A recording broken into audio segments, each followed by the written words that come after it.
Now that the Rio 2016 Olympics are finally here, many Canadian fans of the Games are wondering what it feels like to experience the rush and intensity of the Olympics.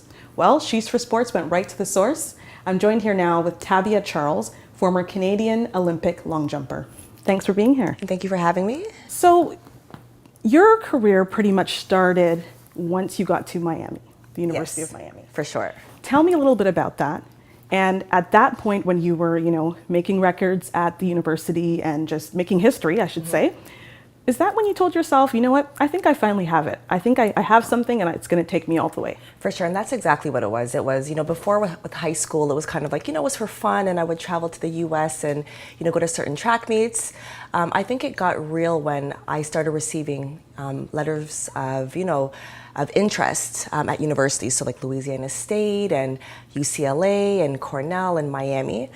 So at that point I was like, okay, well, this seems kind of interesting. It was really overwhelming because of course we're getting ready for finals, and I'm approaching my last year in high school and things like that. So it wasn't until I got to visit the universities and it was like, wow, like this is really happening. So, and of course, like it was, a difficult time because like we're going to different schools to visit, and I had to choose like which school did I want to go to, and that was the hardest part. And it was like, I guess, the part of my life where I had to actually make big decisions. And I remember like calling my dad.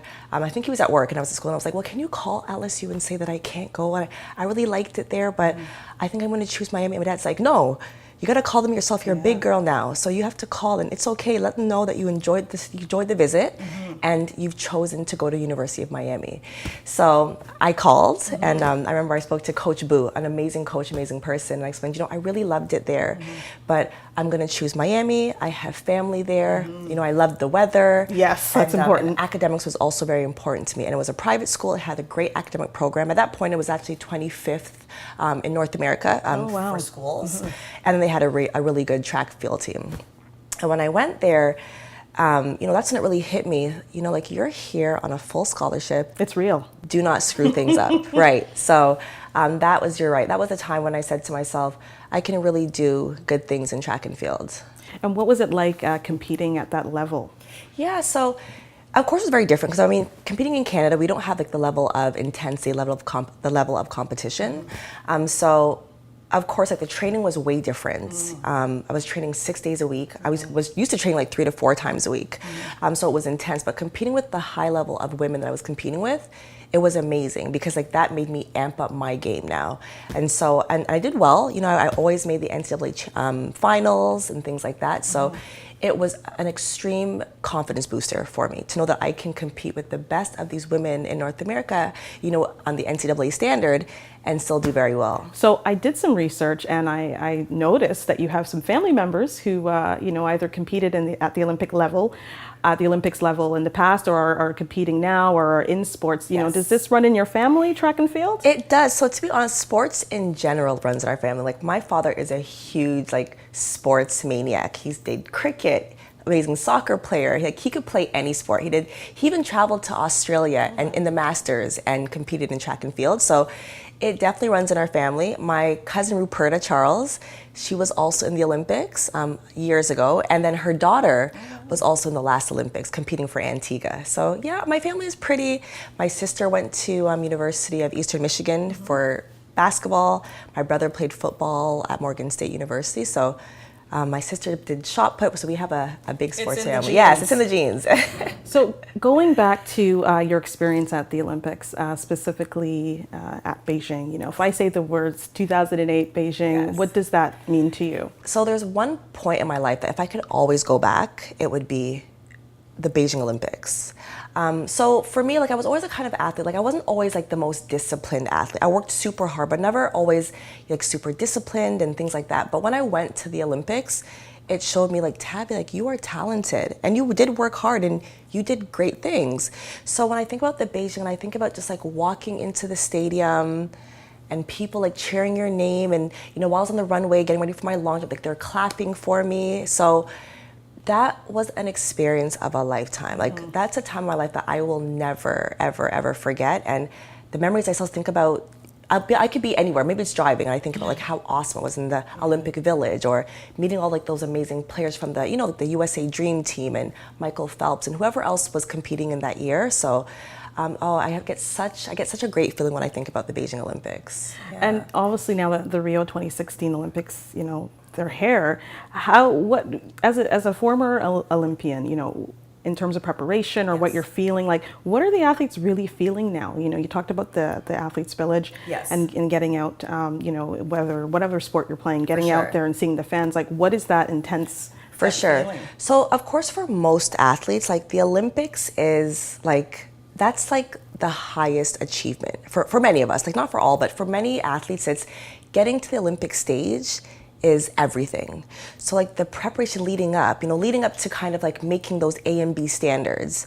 And then of course like getting the call that you made the team, and now it's like, making sure like you're on point, you're getting enough sleep, and you're eating well, and like your training is on point and you're not missing a beat. So it definitely is, it's a feeling of being overwhelmed and excitement and anxiety, and just making sure to remember like everything that you've learned in practice, and like all those routines are going to be the same leading up to your performance, your competition.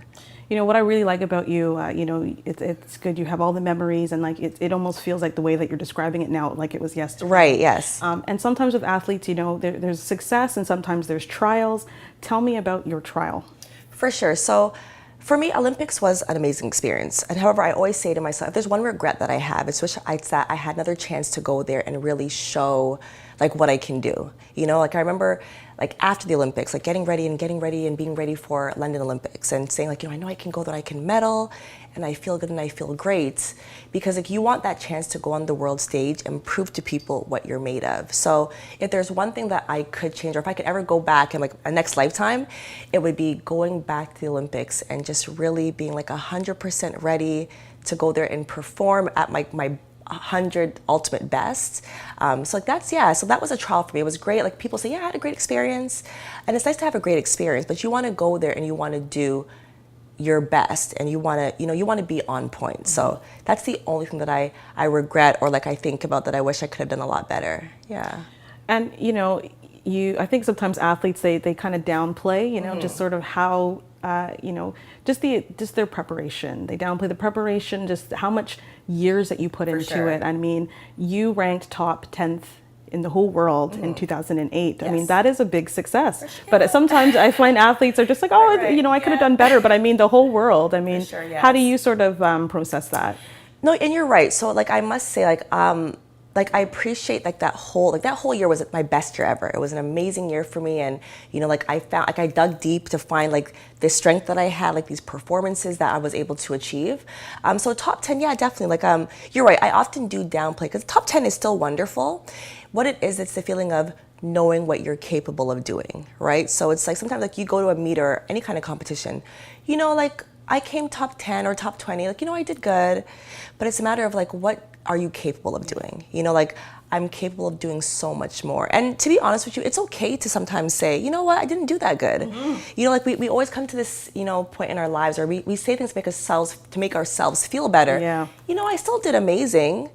Yeah, but you could have done better. And it's okay to know that you could have done better and you didn't do as well as you should have. Mm-hmm. That's fine. Yeah. It's interesting. You have a really good, your head on your shoulders, kind of like a good sort of perspective around that. Let's talk a little bit about 2011. For most athletes, it's devastating when you get injured. For sure. But as I said, you seem to have bounced back from that in terms of where you saw your life going. For sure. And just sort of using the opportunities that you got competing at the Olympics level. Can you tell me a little bit about just sort of what happened when you got injured and just sort of where you are now? Definitely. So 2011, of course, like getting ready and preparing myself for, of course, London Olympics. Like that was the goal. I was feeling stronger, feeling faster. My coach, we had like an amazing program. Like things were just going so well. Feeling good, feeling great. Technique was on point. And of course, in practice, like was doing some drills on the board down the runway, and just took off the wrong way. And I was distracted a little bit because there were some people by the pit. I took off and then landed on my side of my ankle. And I think I blacked out for like a good 2 minutes because I was in so much pain. And my foot just swelled up so huge. So of course, like, my coach, like, don't worry, it's a little sprain, you'll be fine. And everyone was saying, you'll be fine, just a sprain, you'll bounce back.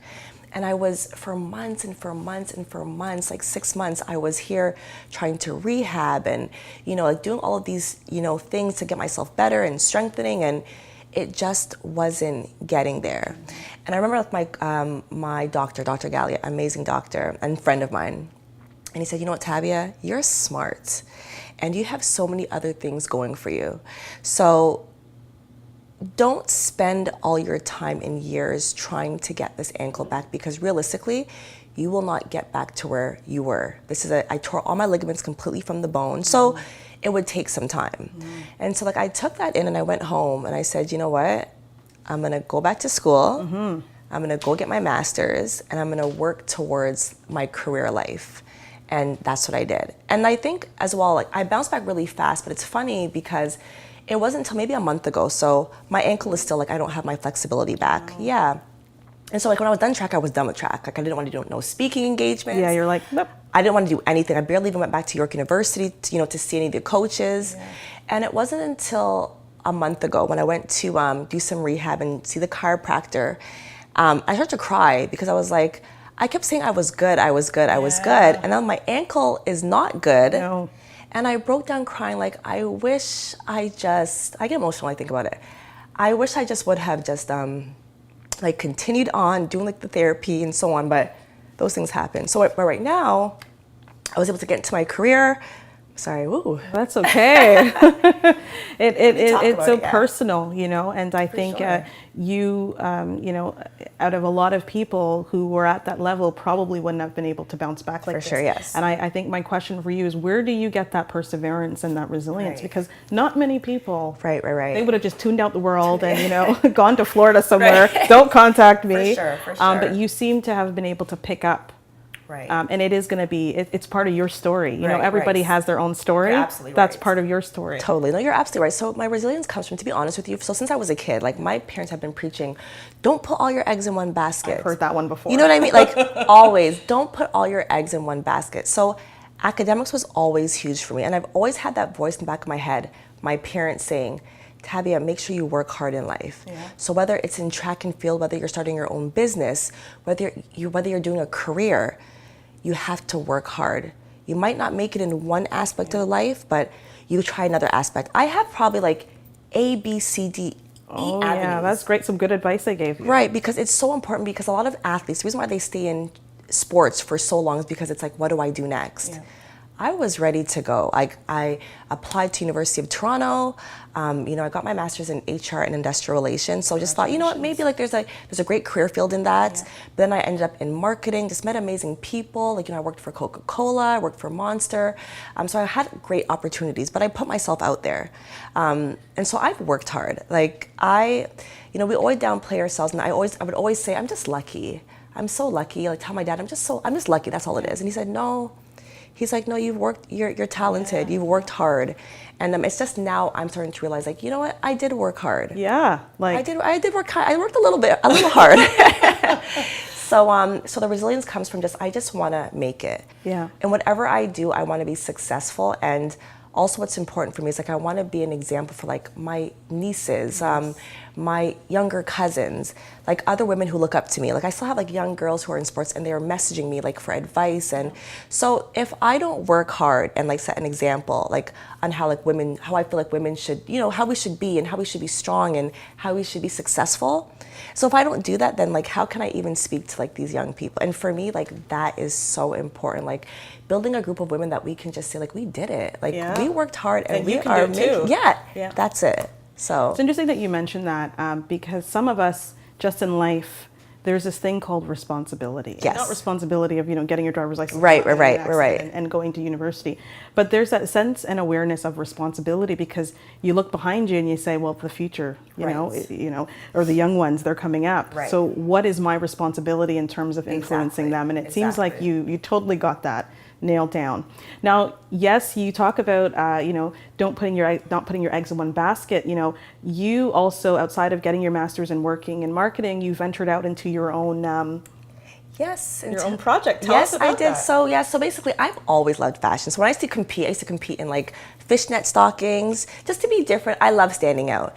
And I've just always loved fashion. I always just wanted to thought to myself, how awesome would it be if I could create something that women could wear and feel good in? And I created that. So my love for Ankara, so like African prints and African materials, came when I went over to Ghana a few years ago, and just kind of seeing like the Ankara prints with like today's trendy fashion, just everyday fashion. And I said, I can do this. Like, so I was like kind of like getting like my own stuff made for myself. And you know, people would say, you know, where did you get that from? And you know, like, where can I get that? So I said to myself, like, why don't I come up with my own line? And so like my own line isn't just Ankara, but right now I'm just enjoying and loving basically like the Ankara prints and the skirts and the dresses. And I'm right now in production and trying to get my things out there. And it's so far, I have been so happy. Like my business, no matter how stressful my week is with work, when I can start designing and working on like my lines and I'm picking out prints, I'm talking to my manufacturer, that for me is everything. And just being able to have that liberation of it's my own business, right? And you did this. yeah, like I did that, and I want to build on it. And when women are messaging me and saying like, oh my God, I love that skirt, where can I get it, can I order? The best feeling ever. And it's like, so I'm doing it for me, but I'm also doing it for other women, and they're wearing it and they're sending me their pictures. Yeah. And they're feeling fabulous. And so I can appreciate that. And this skirt that you're wearing today Yes. is part of your line? Exactly. So it's Ankara. So my line is called Anissa. It's my middle name spelled backwards. And my middle name means beautiful and talented. That's interesting. Yeah. So I just decided, you know what, let me create something that from scratch for me and for women alike. And so that's what I'm doing. So this is one of my pieces. I like it. I mean, it has a slit up the Exactly, side. I think right. it's nice, but then it's a little sexy. I think women, we want to be a little classy and a little Thank sexy you. at the That's same exactly time. what it was. Yes.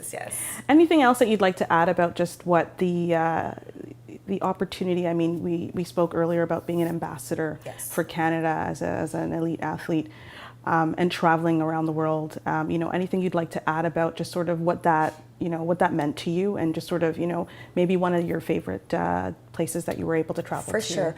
I must say, so like the opportunities that I have got from track have been endless. Like I never thought, of course when you're younger, you know, you have like this world map and you say, I want to go there and I want to go here, and you're just talking because you're young.